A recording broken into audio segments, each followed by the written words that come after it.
But this is Believe in Buckeyes. I'm Brian Browning with All-American quarterback Chindy Chekwa. How you doing, man?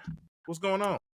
Doing good, man. Spring is officially here. I know that because I woke up with two black eyes. Allergies are beating me up, so I'm gonna have to figure something out. Yeah, man. You gotta. I don't know. Was it Claritin? Give us some Claritin, man. I think Clarity, I don't know.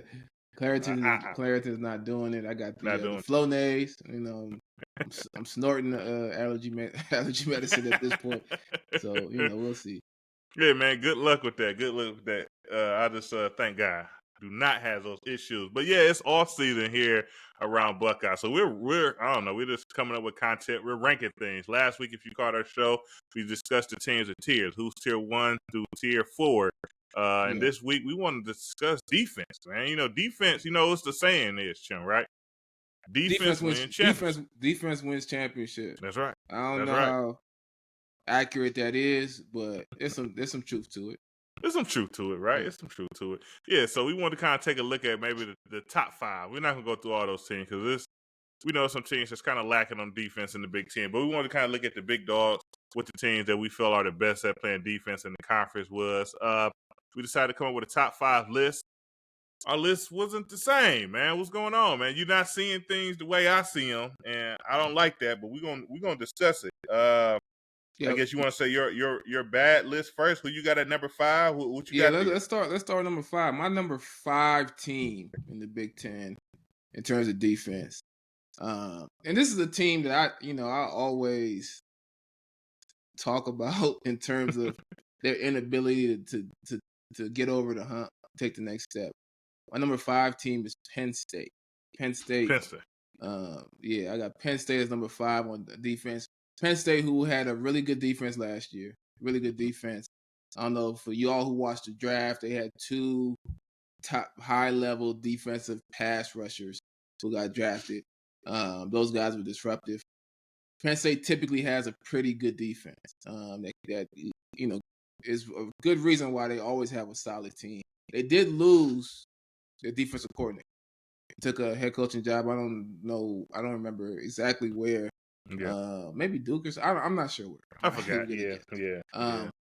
But Manny Diaz. But he was a really good coordinator, really good at scheming up blitzes, getting pressure on the offense in different ways, and that's kind of Penn State's calling card, man. They typically have 2 speed rushers on the outside, and they get after you. And I'm not gonna. Top 5 defense in the Big Ten is good. They're gonna be a really good defense. I think one new defensive coordinator. I think that's gonna potentially impact them, and they have to replace those pass rushers. They always do, right? It's Penn State. They always do. Since we played against Penn State, they always have pass rushers, right? Always have speed guys on the outside. Always have solid defensive backs. But they got to replace those guys, and I think I have them 5, not so much because of what they need or what they don't have. I think it's more of what the other 4 teams I think do have. But who's your 5? At 5, I put Oregon there, man. I put Oregon in. All right, now Oregon to me is fairly similar to a Penn State, right? They're gonna have a couple guys on the edge that could get after the passer. Defensively, they're gonna harp on turnovers, right? They're gonna try to turn you over with different type of pressures and things of that nature. But they're new to the conference, right? The Pac-12 has not been necessarily known for great defenses over the years, so I know some of that could be a little inflated. And we know when it kind of got to the nitty-gritty of things, even last year, when they played a top-tier quarterback and Penix, they didn't really hold up in that way.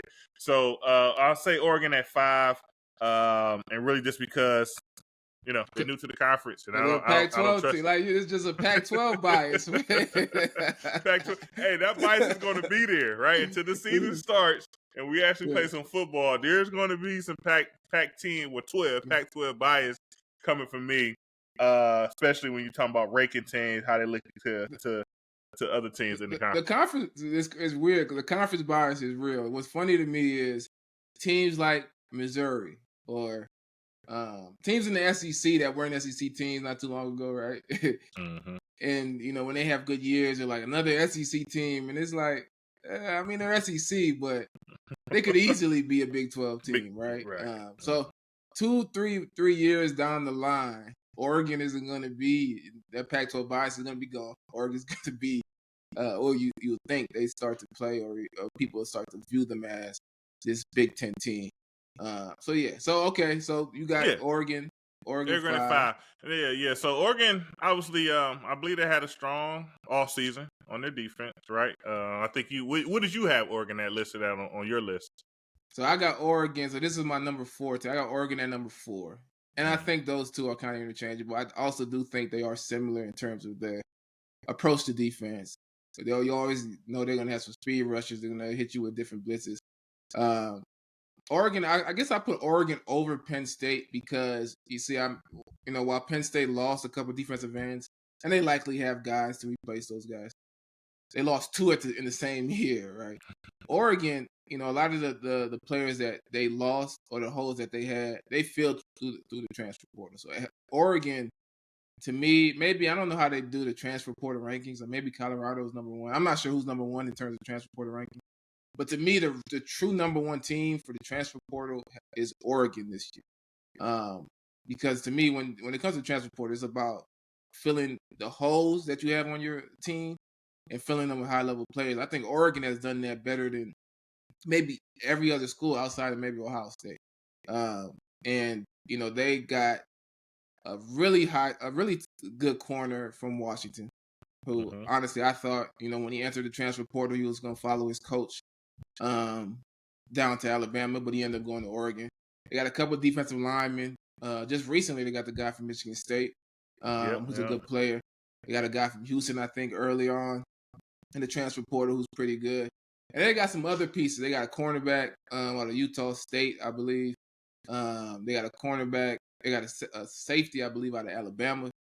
So they're filling holes. And one thing about the defense, one, your starters need to be good. And in this college football era, a lot of passes, a potentially longer season, your depth has to be pretty good. So I think Oregon, from top to bottom, to me, edges out Penn State. At least, just looking at it based on paper, based on what they've done in the offseason. Right. So Oregon brings in was Jabbar Muhammad out of Washington, as you stated. Then they got the Michigan State transfer, the big D tackle, and Jamari Caldwell, who, be honest, both of those guys have a lot of potential to be early round draft pick. So yeah, Oregon would look to be good on defense. So on my list, like I said, I had them at 5. I had Penn State at 4, just because once again, I know them a little better. I know they're gonna have some guys off the edge. They're gonna be disruptive. They're going to blitz. They're going to shake things up of that nature and create turnovers as well. So, in that 3 spot, for myself, I plugged in, I put Michigan right there. Michigan, and obviously, as we know, had a really good year defensively last year. They didn't lose a ton of guys. They got defensive backs. They got a top-end corner. They're really stout in the middle, right? They got some D tackles that can really plug up the run and make things difficult for you to kind of get movement in that section. So I expect the same, right? Obviously, a lot of turnover on that defensive staff. The whole staff at Michigan. But they got a lot of guys back, so I imagine that they'll be able to kind of hold ship and kind of, still be a solid unit when it comes to defense in the Big Ten. Who did you have at that number 3 spot? Yeah, number 3, I got Iowa. So at 3? At 3, I got Iowa. Come on, man. Listen. One thing to note is, one, Oregon's the only incoming Pac-12 team that even cracks the top 5 in Big Ten defense. Okay. Right. Mm-hmm. I would say Oregon and Penn State, I expect to be close to or within that top 10 defense in the nation. All right. So pretty much I'm saying like all of the top 5 defenses in the Big Ten are going to be top 10 defense, which is, that's, to me, that means you got a conference of good defense being played. Iowa, I have 3.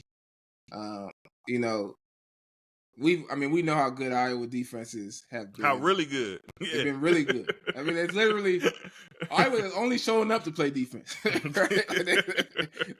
Defense and special teams, that's all they showed up for. They've given the offense maybe 3 years off and have only focused on defense. And I expect them to show up on defense again. Michigan being 3, it's hard for me to put Michigan at 3 after they really just had the best defense. It's arguable. You could say Iowa had as good of a defense.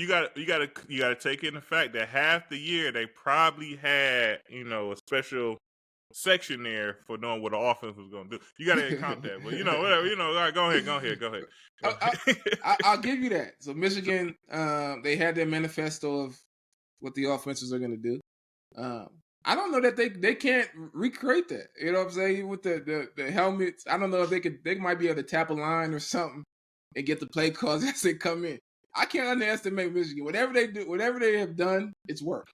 Cheating and all, whatever they have done, it's worked. So I give Iowa that number 3 spot, but that's not downplaying what Iowa has been able to do. I think they're going to be another great defense. The other thing about Iowa is their bad offense hurts their defensive rankings. Like, they get it done. The inability to move the ball up the field, the fact that your defense has to play more snaps than absolutely necessary, and it's still impressive that they still perform at such a high level. But they're number 3, and I got Michigan a little bit higher. Okay, all right. So yeah, I'm gonna just skip to my number 1. I got Iowa number 1, man. Every week, Iowa goes out there knowing there's a pretty good chance that they give up a touchdown that they're not going to win this game. And they still go out there. That's a lot of pressure. That's a lot of pressure for that defense. And now somehow they go out there and they perform every week. Here goes a stat for you. Since 2020, in the nation, not just the Big Ten, nationally, the only defense that has been better scoring and efficiency has been Georgia. And we know how fantastic Georgia's defense has been over the last handful of years. All the first-round draft picks. I think the Eagles are drafting every Georgia player right into the NFL, and it's a lot of guys that's being spread across, the next level. And Iowa's is right there with them. And now, obviously, they don't have a lot to show for it, right? They don't have many Big Ten titles or playoff appearances and things of that nature because of the offense. But if it was up to that defense, like they're right there, and they know, like I say, they got to buckle it in. They got to do everything right and keep these guys in front of them. No big plays, all those things, and they figure out a way to get it done week after week after week. So yeah, that's not number 1 defense in the conference for sure. So I imagine Iowa starts their week and they're getting prepared for a team. Just preparing for defense. I just imagine that their offensive coordinator, their quarterback, everybody they're all together in the team room. They're looking at the offense that they're playing, and they're scheming them up collectively. And they just get back. They get to the offensive side like maybe on a Friday or something. Let's just figure out what we're gonna do on offense. Because it almost doesn't even make sense how good their defense has been. I know I put them 3, but I could be convinced otherwise, given the type of pressure they've been on. The fact that they have to generate points on defense in order to compete in the game. So kudos to their defense. I'm still gonna put them 3 because their offense doesn't help them out, but that's part of it. You got to deal with. That's part of it. I got you. Who you got at the 2 spot? So at the 2 spot, I got Michigan, and for all the reasons I just mentioned, I think they had some guys going to draft, but they're bringing back a lot of good, talented players. Some of the guys that are going to step into roles, they brought a couple guys in the transfer portal. They have young guys who have been waiting their turn and are going to be able to provide the level of depth necessary. And they just play good defense, man. I mean, if you want to watch good defense, I know college football, we love to see guys catch passes and score touchdowns. It's exciting to watch. But if you watch a game, if you want to see good defense, you watch Iowa, Michigan. You watch Michigan, Ohio State. You watch Michigan, Penn State. But Michigan, as much as I hate them, their defense is solid.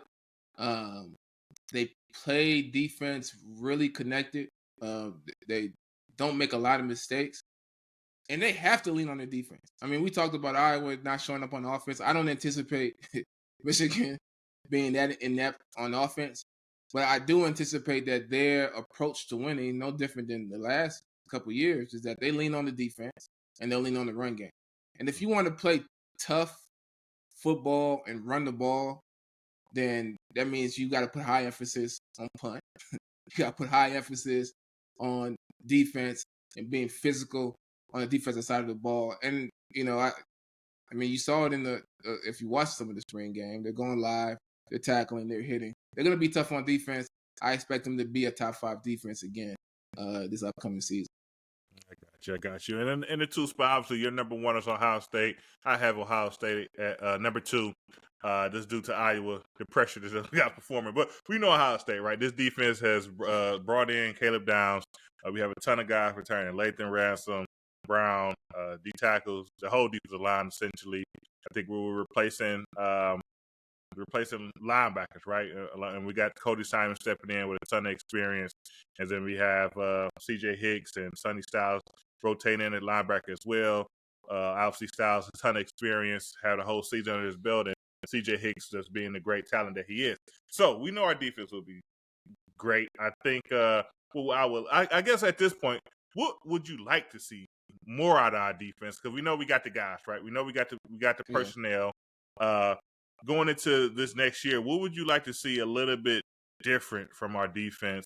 If they perform from last year, I think, we'll check that box. That's fantastic. But if you just want to be nitpick, what would you ask for them to, I guess, do a little bit more of?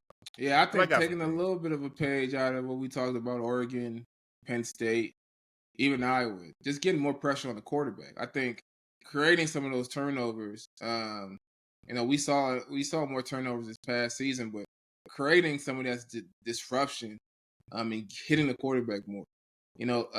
I feel like a couple years ago, Jim Knowles was a little bit probably too aggressive, and pulled back this season. And the pullback was good, right? We were a good defense, sound defense. Didn't give up the explosive plays, and if you don't give up the explosive plays, you're not beating Ohio State. That's just the reality. However, there's some opportunity to generate some big-time plays, disruptive plays on defense. And I think the guys in this room, you talked about Caleb Downs. One thing about Caleb Downs that everyone has communicated is that he's a very smart player. He comes from a football household. He has uncles and family members who play in the NFL. He understands the game very well. And when you have players like that, that's where you can take chances, right? That's where you can blitz, you can do things because the defense is better connected.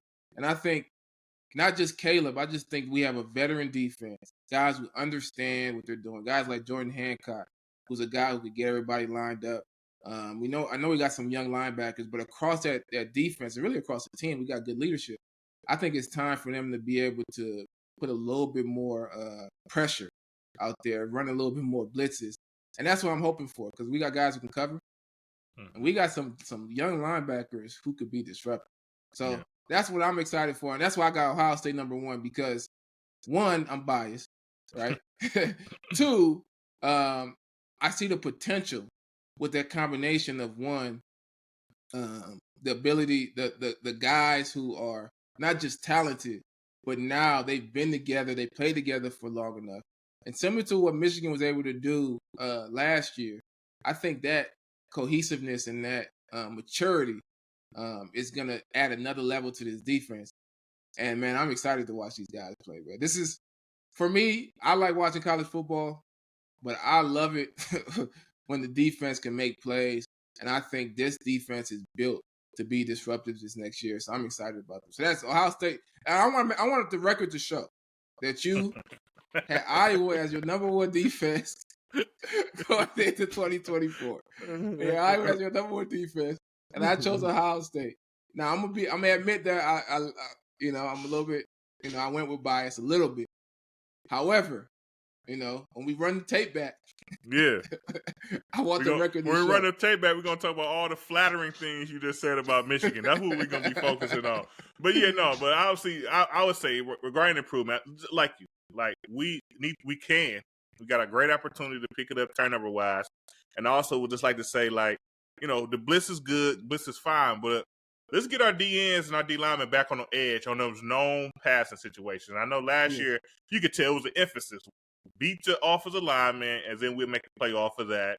And it got to the point was like, what is going on? Like, why are we not getting this production out of JT and Jack? Like, it seems like if they do get to the quarterback, it's really slow. It's like they was just on the edge. Like they were just kind of playing through offensive tackles and guards and trying to get pressure by collapsing the pocket instead of just getting on the edge and winning, as we seen previous year, definitely out of JT. So I want to see, known passing situations. It's third and long. We don't stop the run on first and second. We know they should be passing. Let's get back on the edge. We got the vets. Got now. Obviously, we have very talented guys in the middle of the defense as well. So I would like to say just get more on the edge, be disruptive in that fashion, be the guy with a quick move, and go ahead and get some sacks in there, and not be so much playing through and I get it. Like, we had to learn how to stop the run. Really gearing up, getting ready for the Michigan game. I get it. I understand. Like you said 2 years ago, what happened there, gambling on defense, giving up big plays. This year, being more shoring that up. But yes, like, we got the guys now. So let's get them on the edge and let them guys tear it up for sure. But that's our ranking. I think I like my ranking, man. I gotta give ours props, man. They going out there figuring out how to get it done week after week, man, in those situations. So yeah, but that's our process. Yeah, so we want to talk a little bit about Chip, man. I mean, honestly, I don't know if it went mainstream news. It was basically some former guys. It seemed like they was kind of getting their podcast off, right? I never seen the show before until this clip. But it's interesting because it's Chip, right? And we're just kind of keeping an eye on it, right? Keeping an eye on the Chip Kelly hire. Obviously, I questioned it a little bit when it first happened, right? And I got a little bit more research, right? I didn't know what type of offense he was running. Was a real finesse ball, and it's not no more. I think I backpedal on that a little bit, right? Seeing what he did at UCLA. But now these questions kind of was more of a, I guess, a character thing, right? I mean, if we're looking at the conversation that we saw, right? So the outline, I'm gonna get your thoughts on in this outline what happened. So it's a podcast with LaShawn McCoy and Deshaun Jackson. We know they're two former Eagles players, right? And was there doing some times, and they're on their show and they're talking about basically how much they just dislike Chip Kelly and how bad he had the locker room, the situation was there. And they brought up Michael Vick, and they said Michael Vick was crying, trying to deal with, had all these crying episodes dealing with Chip Kelly. He said he cried more dealing with Chip Kelly and football than he did through the whole situation with him and the dogs, what led to him going to jail. They called Jason Peters on the phone, like, hey, what you think of Chip Kelly? And to be honest, it wasn't very nice things. Right. So I guess what's your thoughts on that, and then where we are at today with the Chip Kelly that we have here at Ohio State? What's your thoughts on the show? I mean, what's your thoughts? You kind of talked about, you alluded to when we first, I don't know if it was after Chip Kelly was already hired or the rumors had started, but you kind of talked about how former players don't really like Chip Kelly, like the former players in the NFL don't like Chip. I'm not kind of frustrated off. But, I think it's one of those things that we kind of talked about. I think Chip as a head coach, especially as a head coach of an NFL team, I think the need to be able to control, because when you're successful doing something a certain way for a long time, put a system in, if everybody does their job and the system is successful, I do it year one and we're successful. And then I have these guys that seem to be more individuals and not so much team. Mm-hmm. The challenge with that is in the NFL, like, it's not college, right? These are grown men who make a lot of money for what they do. And it's like there's this, you have to maintain this combination of structure, but you got to allow people to be who they are in a certain sense, because that's where you get the most out of them. And at some point, you have this system. Well, that system in the NFL only takes you so far, right? The system works, but these guys got to be great within it. Like, you got to allow these guys to max. And I think sometimes coaches believe that the system is so much more important than getting the most out of players, and you try to fit the guys into it. And if they don't work, get those guys out. At one point, Chip Kelly had like a lot of Oregon players on the team. Like all the guys I played against in college who, I'm not going to talk about them, but all the guys I played against in college, they seem to end up on the Eagles. So the guys at Oregon ended up on the Eagles. I'm like, man, you got rid of Deshaun Jackson for this guy, right? You let these players go, and this is what you have. And I think that's a lesson learned, man. Like, to me, you got to allow people. I know Chip isn't a young person, like he's an older person, but it was a new situation for him. You got to allow people to go through their situation. And to me, Chip Kelly is he's not the head coach. Yeah. This is not the NFL. He is the offensive coordinator. He is not dealing with the stresses of what he had to deal with when he was a head coach. He's an offensive coordinator, and his focus is going to be putting in that system and allowing those players to operate that system. And oh, by the way, that system isn't entirely his system either. It is Ryan Day's as well. So, I feel good about him in this stage. I also feel good about him learning those lessons. Mm-hmm. And I don't know. I think the mention was mentioned. I don't think he knows how to deal with black guys or talk to. Yeah, I think that was like I heard that too, like a McCoy thing or something. He was kind of going around. But yeah, I mean, people grow. I mean, like I'm pulling up his coaching career, right? That was his first time in the NFL, right? First time in the NFL. He's the head coach, so he doesn't have a ton of experience, just being in those locker rooms and kind of understanding the difference of college to the NFL. It's a tad bit different, right? Like, especially like the world now with NIL, maybe even still kind of similar to what the NFL is. And back then, obviously, that wasn't the case. So he's still growing, right? I mean, obviously, right now, all we hear is very positive things from Chip, because I feel like most people didn't say it, but then in the back of their head, like, people have heard things about Chip not always being the best fit when it comes to his players, especially on that professional level, how things win in the NFL. But here at Ohio State, where he's back in that position role, where he's really super comfortable and happy at, he seems to be fantastic. So we got to take that for what it is, like the Chip Kelly we have today, and I guess not so much worry about the Chip Kelly of the past. Yeah, so 100%. Yeah, man. So, Chip, man, you didn't ask me about my hat, man. I got a hat on, man. I see it's a nice hat, man. Yeah, thank you, man. Too. Yeah, a little bit. Yeah, I just kind of rolled out of bed like this, man. But no, I got my melon hat on, man, and I wanted to kind of break it up. I sweat a lot. I'm a head sweater, if that makes any sense. So if I get hot, first thing sweating me is my head, and that goes directly to your hat. So a lot of times I'm in public, you won't catch me in the hat, but with this melon hat on, I could wear this in public because the sweat does pretty good in it, man. And if it gets bad, I can throw it in the wash machine. It'll come right back out just as new. These hats usually last for about 5 years, but I kind of got it flipped up a little funky here because I want to show this. Like, this is the attention to detail. How many times you got to kind of readjust your hat? How often do you got a grip for it, Jim? Right? Like, you got a little rubber grip here for it to kind of make sure you kind of get it exactly where you like it at. That's dope, man. Yeah. So, shout out to Melon, man. Shout out to Melon, man. Sure. Yeah, they definitely paid attention to the detail. But that's our show today. We'd like to end this show, as always, with a nice OH. Go Bucks, and we'll catch you guys soon. Go Bucks, and go Hawkeyes. Go Bucks.